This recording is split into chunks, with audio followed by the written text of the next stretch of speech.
এবার চলে যাব আরজি করে, কারণ আরজি করে আজকে ফের সিবিআই এবং টালা থানার পুলিশ, একদিকে সিবিআই অন্যদিকে টালা থানার পুলিশ।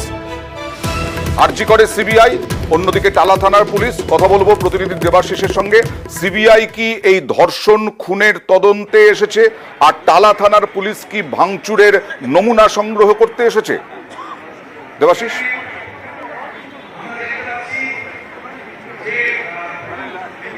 অবশ্যই দেখো, এই মুহূর্তে আমি আরজি করে যে এমার্জেন্সি বিভাগ, সেই বিভাগের সামনে যারা ইতিমধ্যেই আমরা জানি যে দুপুরের কিছু পরেই সেখানে উপস্থিত ছিলেন সিবিআই এর দুই আধিকারিক, যারা তদন্ত করছেন সেই আধিকারিক, তারা এখনও ভিতরে রয়েছেন কয়েক ঘন্টা অতিক্রান্ত হওয়ার পরেও। কিন্তু তারই মধ্যে দেখা গেল একটা অন্য ছবি, সেখানে দেখা গেল টালা থানার পুলিশ পিডব্লিউডির কিছু আধিকারিক বা কর্মীদের নিয়ে আসে এবং এই এমার্জেন্সির ভিতরে, যেখানে 14 তারিখ রাত্রিবেলা ভাঙচুরের ঘটনা ঘটেছিল, সেই ঘটনায় যে বোর্ড, সাইন বোর্ড থেকে যে হাসপাতালের সামগ্রী ভাঙচুর হয়েছিল, সেই সামগ্রী সাইন বোর্ড তারা কিন্তু সংগ্রহ করে নিয়ে গেল।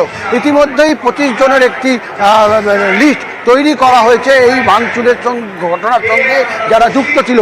তাদেরকে বেশ কয়েকজনকে ইতিমধ্যেই কলকাতা পুলিশ, টালা থানার পুলিশ তারা গ্রেপ্তার করেছে এবং তাদের বিরুদ্ধে এভিডেন্স জোগাড় করার জন্য মূলত এই এভিডেন্সগুলোকে নিয়ে যাওয়া হচ্ছে। তবে প্রশ্ন উঠছে যে হাসপাতালের যে প্রতিটি এভিডেন্স, সেই এভিডেন্স কিন্তু এখন সিবিআই স্ক্যানারেও রয়েছে, সেগুলিকে পুলিশ কিভাবে নিয়ে যেতে গেল? তাহলে কি সিবিআই এর কোনো অনুমতি তা নিয়েই সেগুলি নিয়ে গেছে?